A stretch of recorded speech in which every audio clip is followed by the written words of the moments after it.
আমি বলছি না তোদের যে আমি এখন এভাবে ফোনে বেশিক্ষণ কথা বলতে পারবো না। এখানে তো আবার ওই মেয়েটার আশীর্বাদের অ্যারেঞ্জমেন্ট চলছে, মানে আমি না সহ্য করতে পারছি না। তবে একটা কথা আমি ভেবে দেখলাম, এই পৃথিবীতে যা সব সেরা, যা শ্রেষ্ঠ সবকিছু ওই মেয়েটা পেল, আর আমার দুটো হাতই শূন্য। এই অপমানটা আমি তো আর সহ্য করতে পারছি না। খুব স্বাভাবিক, বললাম তো। দাঁড়া, আমার উপর ভরসাটা রাখ, আমি দেখছি শেষ চেষ্টাটায় কতটা কি করতে পারি। রাখছি রে। ঠিক আছে। অসহ্য লাগছে আমার। হ্যাঁ ই করে যাচ্ছে সবাই, হ্যাঁ ই করে যাচ্ছে। কি হলোটা কি হলো শুনতে পাচ্ছিস না? মজলিস বসেছে একেবারে। মেয়ের বিয়ে হচ্ছে না, বাড়ির আদরের মেয়ের বিয়ে হচ্ছে। পার্লার থেকে সাজাতে আসছে ফুলঝুরিকে পার্লার থেকে সাজাতে আসছে। আমরা যে যাইনি কারোর কিছু যায় আসে না, কিচ্ছু যায় আসে না। কেউ একবারে ঘুরেও তাকায়নি, কেউ খোঁজও নেয়নি। বাড়ির যে দুটো মেম্বার তারা যে যায়নি, কারোর কিছু যায় আসে না। দেখ শোনি, আমি সাজগোজ করেছিলাম, আমি ভেবেছিলাম যাবো, পার্টিসিপেট করবো, কিন্তু আমি যাবো। আমি বয়কট করলাম, এই বিয়েতে আমি যাবো না। তোমার বয়কট করাতে কি হবে মা? লোকজনের চোখে লাগবে, উল্টে বলবে দেখো ইচ্ছে করে যাচ্ছে না, কারণ ও জেলাস তাই জন্য যাচ্ছে না। ভালো লাগবে তখন? আমার কিছু যায় আসে না, কার কি চোখে পড়লো, কে কি বললো, কে কি ভাবলো, আমার কিচ্ছু যায় আসে না। ঠিক আছে, বুঝলাম তোমার যায় আসে না, কিন্তু তুমি এসব বলার সুযোগটাই বা দেবে কেন? আমি তো সেটা বুঝতে পারছি না। তো আমি কি করব? সুযোগ দেবে কেন মানে? আমি যাবো ওখানে গিয়ে আদিক্ষেতা করবো, ওদের সঙ্গে দেখবো নাটকগুলো। দেখবে আর কি করবে? দেখবে দেখবে। আমার যদি ক্ষমতায় থাকতো না, আমার যদি হাতে থাকতো চড়ুই, বিয়েটাই আমি হতে দিতাম না।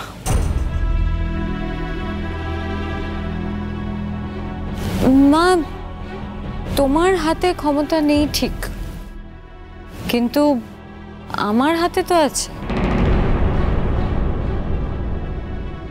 মানে? এর থেকে বেশি আমি তোমাকে এখন কিছু বলতে পারবো না মা, সরি। এই চড়ুই কি বলছিস তো?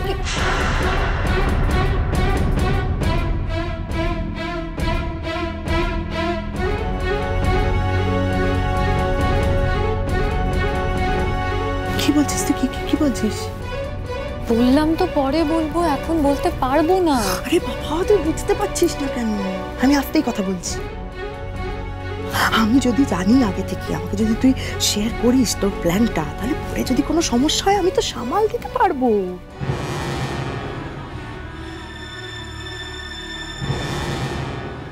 মা, ফুলছড়ি বাঁচলে তবে তো ওর বিয়ে হবে।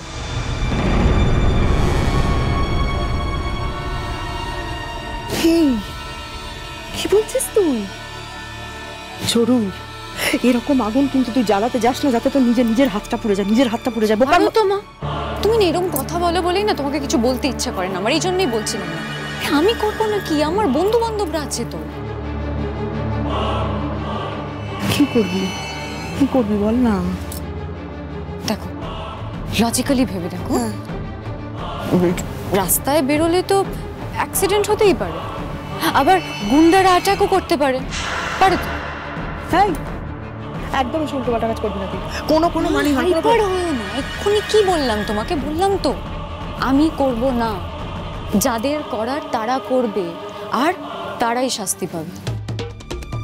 বোঝার চেষ্টা করো। দেখো, আমি তো আর ফুলঝুরিকে রাস্তায় ধরবো না, বা আমি তো ওর গায়ে হাত তুলবো না, আমি ওর মান সম্মানেও হাত দেবো না, বা আমি ওর জীবনটা নষ্ট করার চেষ্টা করবো না, অন্যরা করবে। তাই আমার কিসের টেনশন মা? আমি তো এই বাড়িতেই থাকবো। চড়ুই,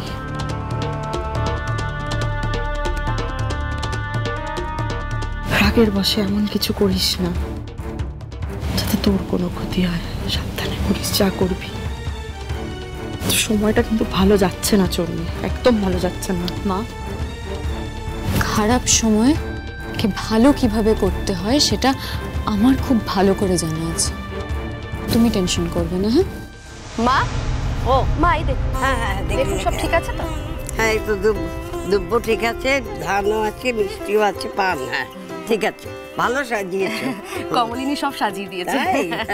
ভালো সাজিয়েছিস রে। শুধু আমি সাজাইনি ঠাম্মি, বড়মা বলে বলে দিয়েছে আমি সাজিয়েছি। ঠিক আছে, এখানে রাখ। হ্যাঁ এখানে রেখে। হ্যাঁ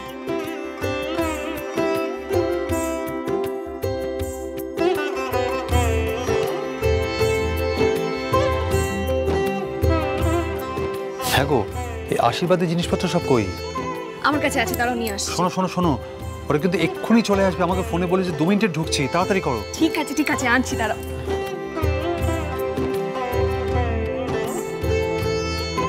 হ্যাঁ হ্যাঁ, আরে ভালো সময়ের কিন্তু বেশি দেরি নেই। এই কাবলু। হ্যাঁ বলো মা। ধরো। আরে উপর থেকে ওরা নামবে না? থাক না ঠাম্মা, যদি ওরা নিজের থেকে নামে ভালো, নাহলে ওদের ডাকার কোনো প্রয়োজন নেই। কিন্তু সেটা নিয়ে তো আবার হাজারটা কথা হবে, কি দরকার?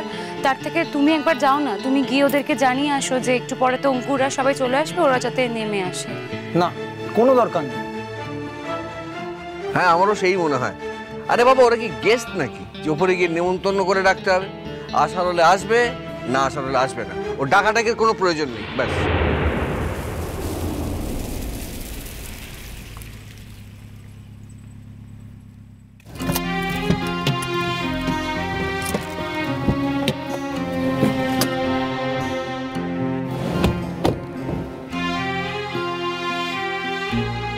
আরে কেমন আছো?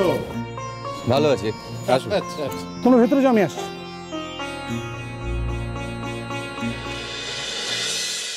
আরে আসুন আসুন আসুন।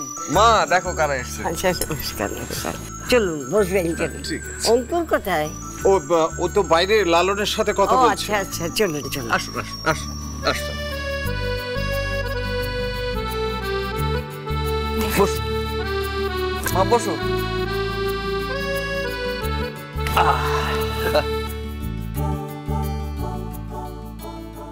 কেমন লাগছে? দারুণ স্যার, বিয়ের ফুল তো ফুটে গেছে একেবারে। তাই বলছো? বলছি মানে আপনারা ফুটেছে, আপনার ভাবি বউয়েরও ফুটেছে। শোনো না, তোমার সাথে আমার কথা আছে। আমার সঙ্গে আবার কি কথা আছে?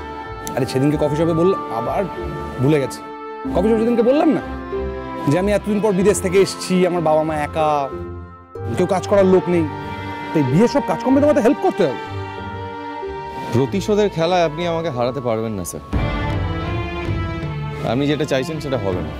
আপনার যা যা কাজ আছে সমস্ত কিছু করে দেবো আমি, শুধু আপনি একটু পারমিশনটা নিয়ে নেবেন এই বাড়ি থেকে। হাজার হোক, এই বাড়িতেই তো চাকরি করি, ওরা না ছাড়লে আমি আপনার বাড়ি যেতে পারবো না। এই পারমিশনের ব্যাপারটা আমি বুঝতে পেরেছি, কিন্তু না ওই আগে বললে প্রতিশোধের ব্যাপারটা বুঝতে পারিনি। বললাম তো, প্রতিশোধের ভাষাটা আমি খুব ভালোই বুঝি স্যার। প্রতিশোধের ব্যাপারটা আসছে কোত্থেকে? আমি তোমাকে একটু সাহায্য চাইছি। কি সাহায্য লাগবে বলুন না, সব করে দেবো। আর সাহায্য মানে ধরো এই ফুলঝুরির জন্য ধরো ওই যে কেনাকাটা করতে হবে, তো এই কেনাকাটার সময় তুমি একটু থাকবে আর কি, গুছিয়ে গুছিয়ে দেবে। স্যার এইটা আমি বুঝি না একদম। আমি বুঝি না কি? আমি থোড়াই বুঝি, আমি কি বিজ্ঞ নাকি সব ব্যাপারে? আমি কিছু বুঝি না। দুজনে মিলে একটুখানি আলোচনা করে কেনাকাটাগুলো করবো, এই। স্যার এখন তো সবাই ভাবি বউকে সঙ্গে নিয়ে কেনাকাটা করতে যায়, আপনি চলে যান, আপনার ভাবি গিন্নিকে সঙ্গে নিয়ে কেনাকাটা করতে চলে যান। আমি এসব ব্যাপারে একদম পুরোনোপন্থী, বুঝলে? আমি চাই যে আমার বউকে সারপ্রাইজ দেবো, নিজেরা কিনবো, নিয়ে সারপ্রাইজ দেবো। আর তুমি তো ফুলঝুরির চয়েসটা জানো।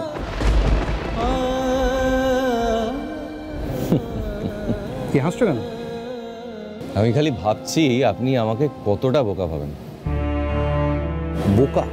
হ্যাঁ, আপনি ভাবছেন যে এসব করে আমি কষ্ট পাবো, তাই তো? আপনি আমাকে কষ্ট দিতে চাইছেন কারণ আমি আপনার ভাবি বউয়ের বন্ধু ছিলাম, কিন্তু সেটা হবে না স্যার। আপনাকে বলছি তো, আমি আর কষ্ট পাই না, আমার মনে কোনো ব্যথা ট্যাথা আর হয় না স্যার।